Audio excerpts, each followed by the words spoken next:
YTN 라디오 이동현 뉴스 정면승부 3부 시작합니다. 개편하고 마련된 수요일의 야심찬 코너. 어떤 이슈든 지루할 틈이 없는 최고의 입당을 보여줄 두 분 소개합니다.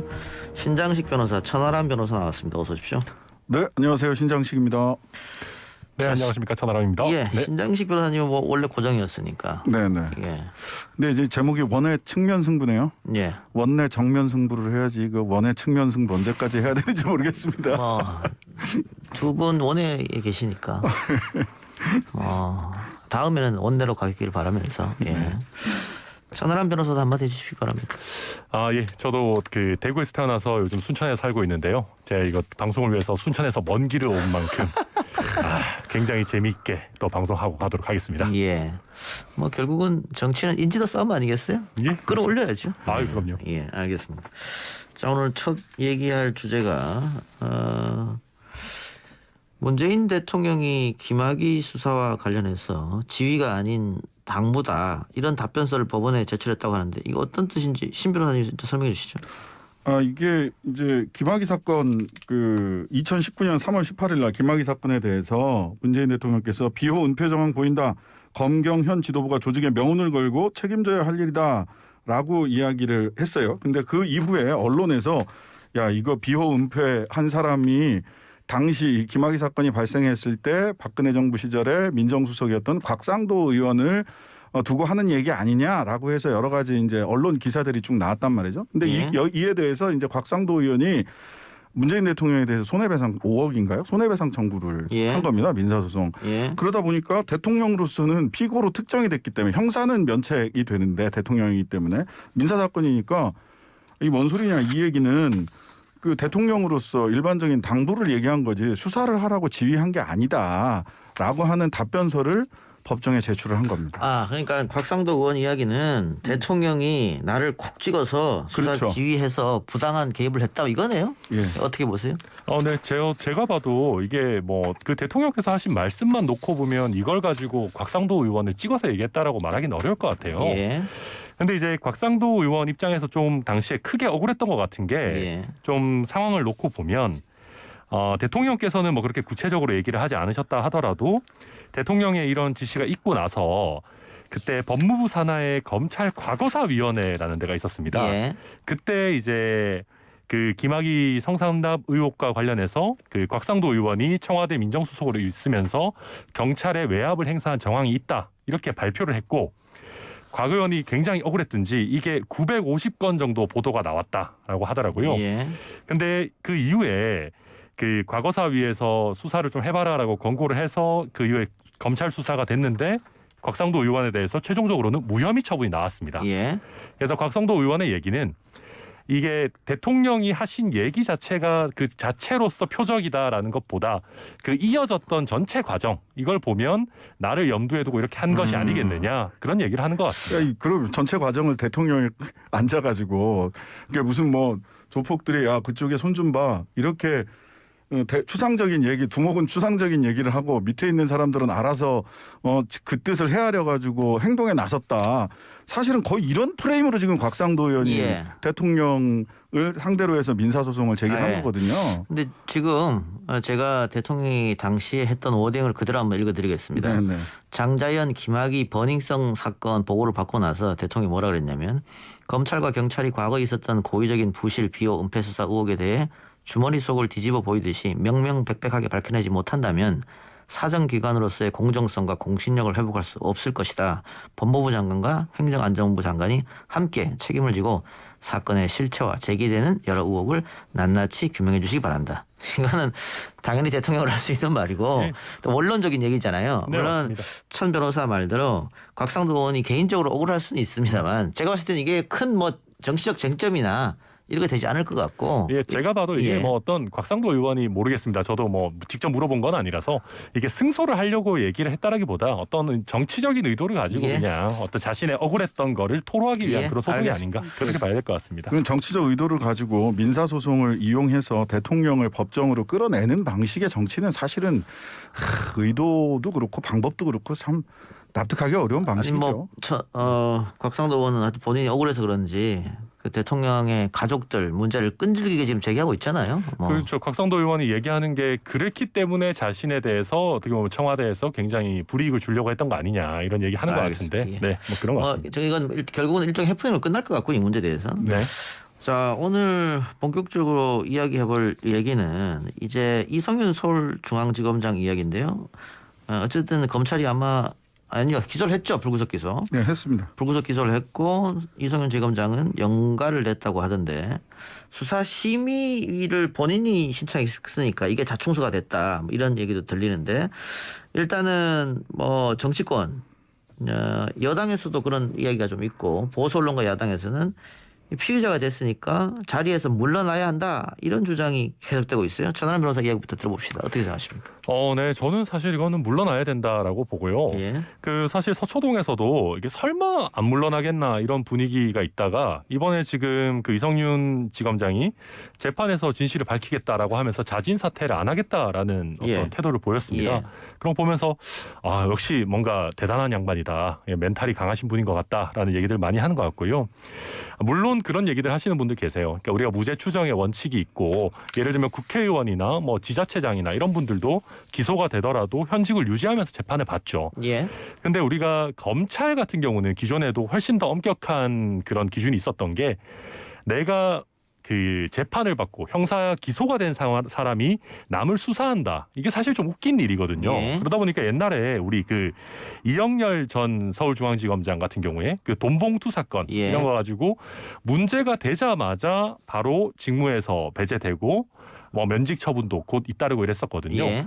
그러다 보니까 수사를 받는 것도 중앙지검장으로서 굉장히 큰 일인데 기소까지 된 마당에 안 버티고 있는 것은 사실은 굉장히 좀 납득하기 어려운 일이고요. 예. 백혜련 의원이나 여당 일각에서 이런 얘기들이 나오는 것도 이게 어떤 기존의 관행과 벗어나게 뭐 이렇게 계속 직을 유지하겠다라는 거 보이는 게 국민의 눈높이에 안 맞는다라는 걸 고려한 것 같습니다.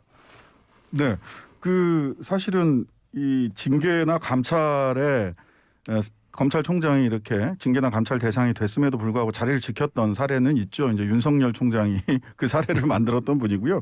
저는 이 이성윤 지검장에 대한 기소가 정치적 목적에 따른 선택적 기소다 이렇게 보입니다. 선택적 기소라는 측면은 기소 대상자가 이성윤만 딱 찍어서 갔어요. 사실은 그 이성윤 지검장을 그 기소를 할 것 같으면 같은 지휘 라인에 있었던 지휘 계통에 있었던 윤대진 소위 소윤이라고 불렀던 윤석열 전 총장의 최측근이라고 했던 윤대진 검사장도 기소를 했어야 되는 거고요. 그다음에 실제로는 이거 수원지검에서 이루어졌고 안양지청에서 이루어졌던 사건이거든요.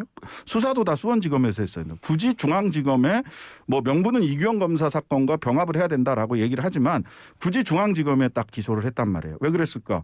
자기네 지검에서 그 재판을 받아야 되는 그런 자기 관할 지역에서 재판받는 중앙지검장이니까 물러나야 된다라고 하는 여론을 만들기 위한 선택적 정치적 목적에 따른 선택적 기소 아니냐 이렇게 보입니다 사실. 예, 그러니까 보통 검찰이 제 식구 감싸기 많이 해서 많은 비난을 받았는데 이 건에 대해서는 그런 게 없었단 말이죠. 그래서 선택적 기소 아니냐 이런 얘기가 나오는 것 같은데 어떻게 보세요?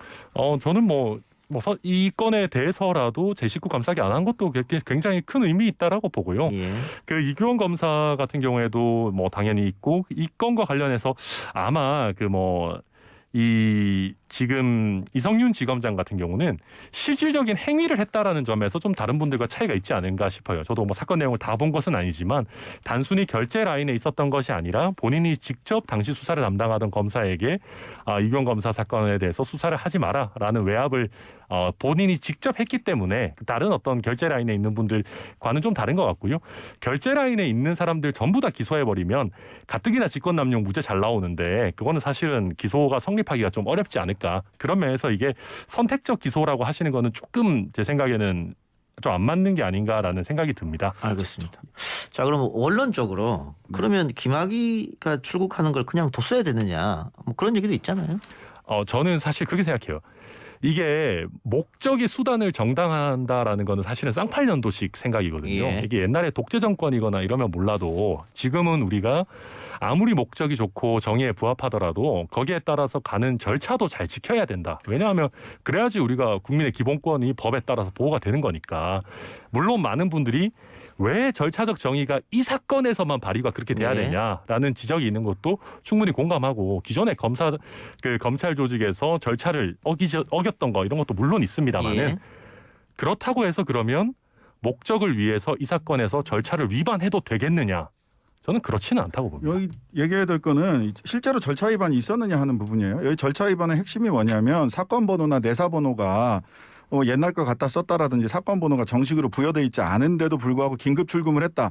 출입국 관리법에 따르면 피의자에 대해서만 긴급 출국 금지를 할 수 있는데 사건 번호 없으니까 김학의는 당시 피의자가 아니었다라는 예. 것에 근거하고 있는 거거든요. 근데 저는 이 검찰도 다 알고 있으리라고 보는데요. 우리 대법원은 그런 사건 번호가 있느냐 없느냐를 가지고 피의자를 판단하지 않아요. 피의자 실질설이라고 해서 수사의 대상이 된 사람이라면 사건 번호는 내사 번호가 있건 없건 간에 피의자로 보고 있기 때문에 대법원의 판례의 명확한 입장이 이런 피의자 실질설이에요. 이거 다 알고 있거든요. 그럼에도 불구하고 절차 위반이 있다라는 것을 이미 확정된 사실인 것처럼 전제로 깔고 지금 가고 있다라는 게 하나가 있고요. 두 번째는 실은 기소 권한이 검사에 대한 기소 권한이 검찰에 있느냐. 이거 검사에 대한 기소하려고 만든 게 공수처거든요. 예. 여기에 대한 다툼이 있고 이견이 있어요. 근데 공수처법에 공수처의 설립 취지상 검사에 대한 기소 권한은 공수처에 독점적으로 전속 관할로 돼 있다라는 예. 게 공수처장의 또 이야기이기도 하고요. 근데 마치 기소 권한은 자신들에게 있다라는 걸 전제로 해서 그 프레임에서 그냥 밀어붙이고 있다. 그래서 본질적으로 절차 위반이 있냐 진짜 대법원 판례 입장에 따를 때. 두 번째 검사가 검찰에서 이렇게 검사에 대한 기소를 법원의 판단도 아직 안 나왔는데 막 밀어붙여도 되는 거냐. 알겠습니다. 제가 자, 여기서 예. 천하람 변호사의 반론 짧게 한번 듣고 요 주제는 넘어가겠습니다. 아, 요거는 제 생각에 그 신 변호사님께서 팩트를 조금 잘못 알고 계신 예. 것 같은데요. 이게 피의자이냐 아니냐 이게 쟁점이 아니고요. 이규원 검사가 공무원이지 않습니까? 근데 공무원은 허위 공문서를 작성하면 즉 실제 있지도 않은 사건 번호를 쓰는 순간 그게 허위 공문서 작성죄가 되는 거거든요. 그래서 이규원 검사 문제되는 것이 단순히 직권남용만 문제되는 게 아니라 허위 공문서 작성이랑 행사가 문제되는 거기 때문에 이미 허위 사건 번호를 썼다라는 면에서 이거는 절차 위반이 당연히 있는 사건이고요. 이게 피해자냐 아니냐 이게 중요한 게 아닙니다. 그리고 아마 제가 그 공수처법 열심히 봤는데 어디도 검사 판사에 대해서는 공수처만 기소할 수 있다라고 써 있진 않거든요. 그런 면에서 뭐 검사 판사를 여러 곳에서 수사해서 기소하는 것도 의미 있다고 보고 이 부분에 대해서 법원 판결을 받아보겠다라는 것이 또 수사기관들의 입장이기 때문에 그것만으로 잘못됐다. 이건 어폐가 있다. 이게 신 변호사님 다시 줘야겠는데. 네네. 예. 아니 그 공문서 허위 공문서 작성 이런 부분은 이규원 검사와 관련돼서 지금 기소돼 있는 사항이에요. 이것도 기소할 수 있느냐 없느냐는 1심 판단 받아봐야 되는 거고요. 그다음에 절차 위반 그 김학의 7금 사건의 기본적으로 본질이 뭐냐면 그 사건 번호 없는데 불법적으로 출입 금지를 시켰다라고 하는 거잖아요. 근데 이게 불법이 아니면 야 그 수사는 계속하는 것이 적절치 않아라고 수사 지휘를 하는 것이 이게 어떻게 문제가 되는 건지 저는 좀 납득하기 좀 어려워요. 자, 이쯤에서 예. 마무리하죠. 예, 두 분 다 할 말 다 한 것 같은데. 자, 근데 중요한 것은 이성윤 지검장이 스스로 내려가지 않겠다라고 했을 때 그러면 법무부에서 입장 정리를 해줘야 되는데 네. 뭐 법무부 쪽 이야기를 들어보면 아직 전혀 그런 생각이 없다 그랬거든요. 그러면은 뭐 타의로 할 방법이 없으니까 이건 좀 지켜봐야 될 문제 같고요. 다만 일각에서 이런 주장을 하더라고요.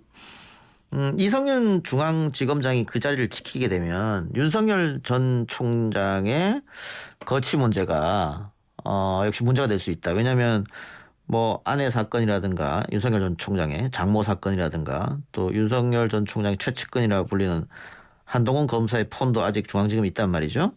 그랬기 때문에 오히려 이성윤을 빨리 몰아내는 그룹이 있고 반드시 지키려고 하는 그룹이 있다. 이런 얘기가 있던데 뭐 두 분 다 정치인이시니까 이런 이야기 많이 들어보셨을 것 같아요. 신 변호사님 어떻게 보세요?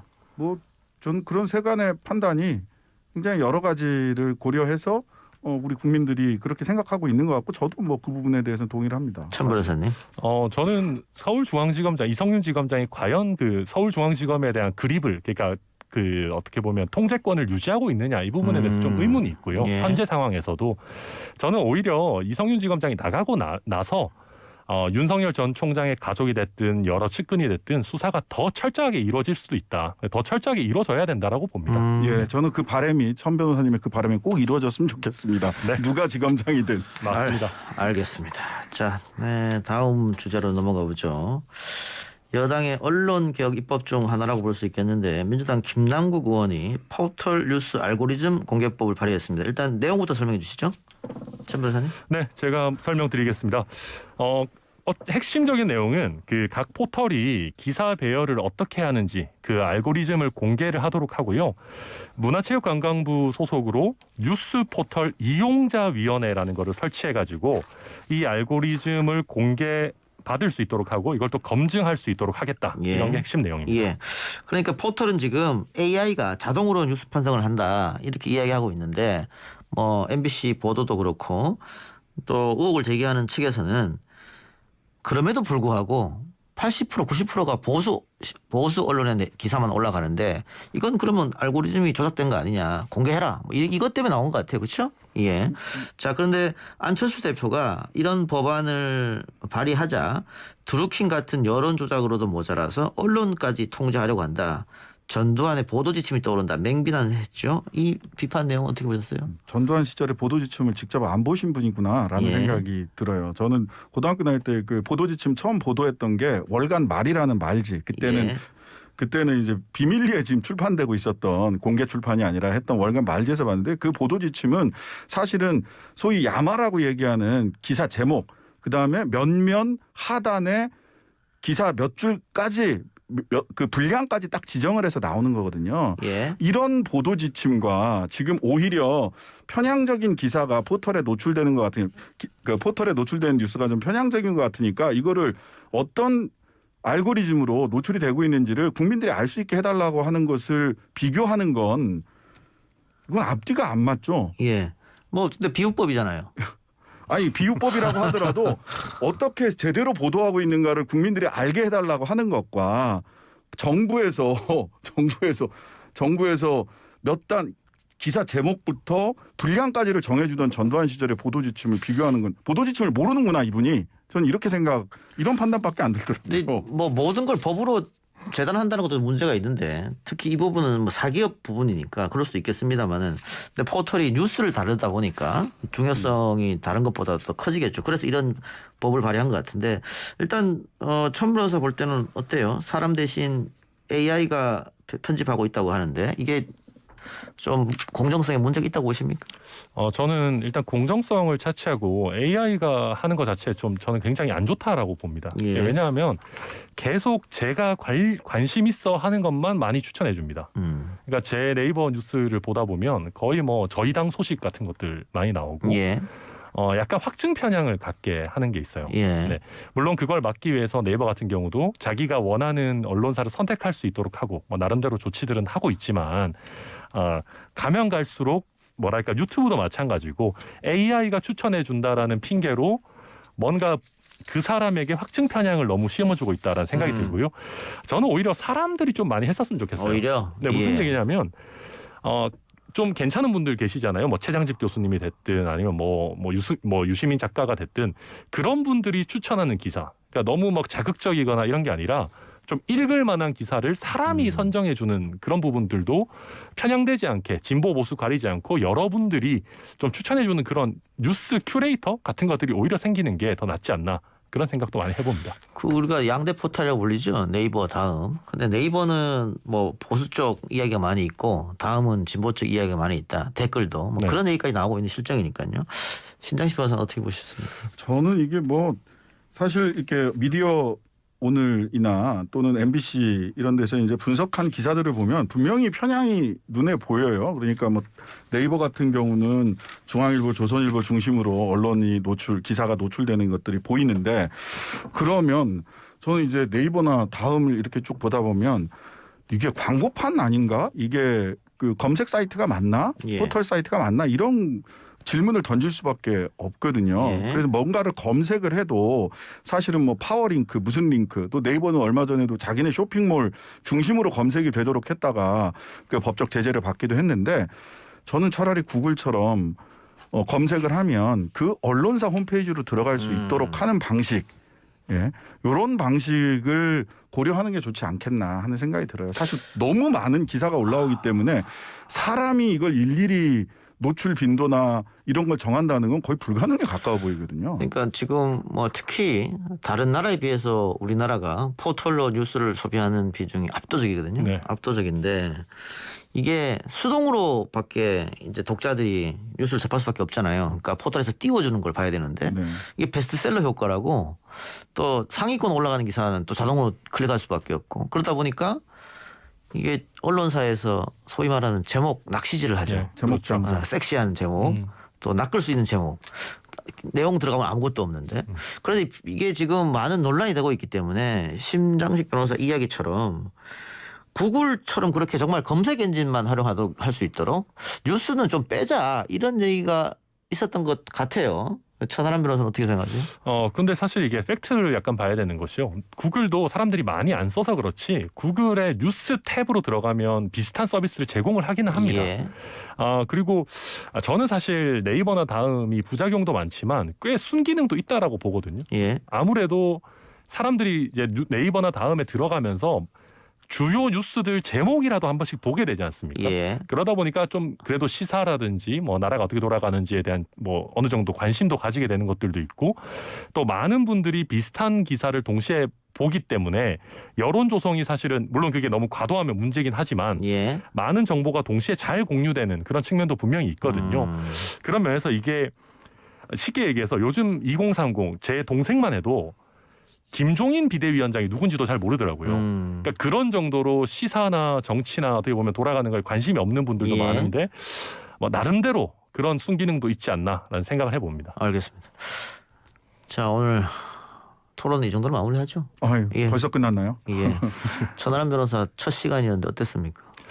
뭐 좋은데요. 그리고 원외니까 사실 이거 뭐 부담 없이 제가 뭐 국민의힘 소속이긴 하지만 제가 국민의힘을 뭐 대표하는 것도 아니니까 예. 앞으로는 더 신명나게 국민의힘 생각도 전하지만 제 생각 위주로 더 강하게 말씀드리도록 하겠습니다. 예. 신장식 변호사는 이제 파트너가 바뀌었어요. 최단비 네네. 변호사였다가. 네네네. 제가 며칠 전에 우연히 최단비 변호사를 만났는데 네. 굉장히 반가워하니까 자기 잘렸다고. 저는 전혀 모르는 일이라고 이렇게 예. 얘기했었는데. 근데 뭐 오늘 어떻게 해요? 천하람 변호사랑 처음 해봤습니까? 아니면 여러 번 해보셨어요? 천하람 변호사님 제가 다른 방송에 나오는 건 많이 봤는데 사실 토론을 직접 이렇게 하는 건 처음이었습니다. 어땠습니까? 천하람 변호사님 같은 분이 제일 이제 그 토론하기 어려요. 왜냐하면 국민의힘 입장과는 굉장히 다른 자기 견해를 가지고 있기 때문에 예. 실은 국민의힘에 대해서 비판을 하려고 막 딱 이렇게 준비를 해갖고 왔는데 천 변호사님은 아까도 뭐 그 중앙지검에서 윤석열 관련 가족들에 대해서도 제대로 수사해야 된다 이렇게 말씀을 하시니까 그래서 뭐 시너지 효과가 더 많이 날 수 있겠다. 더 좋은 생산적인 토론을 할 수 있으면 좋겠다 이런 생각이 듭니다. 알겠습니다. 두 분 매주 맹활약 부탁드리고요. 지금까지 원의 측면 승부 신장식 변호사 천하람 변호사였습니다. 고맙습니다. 네, 감사합니다.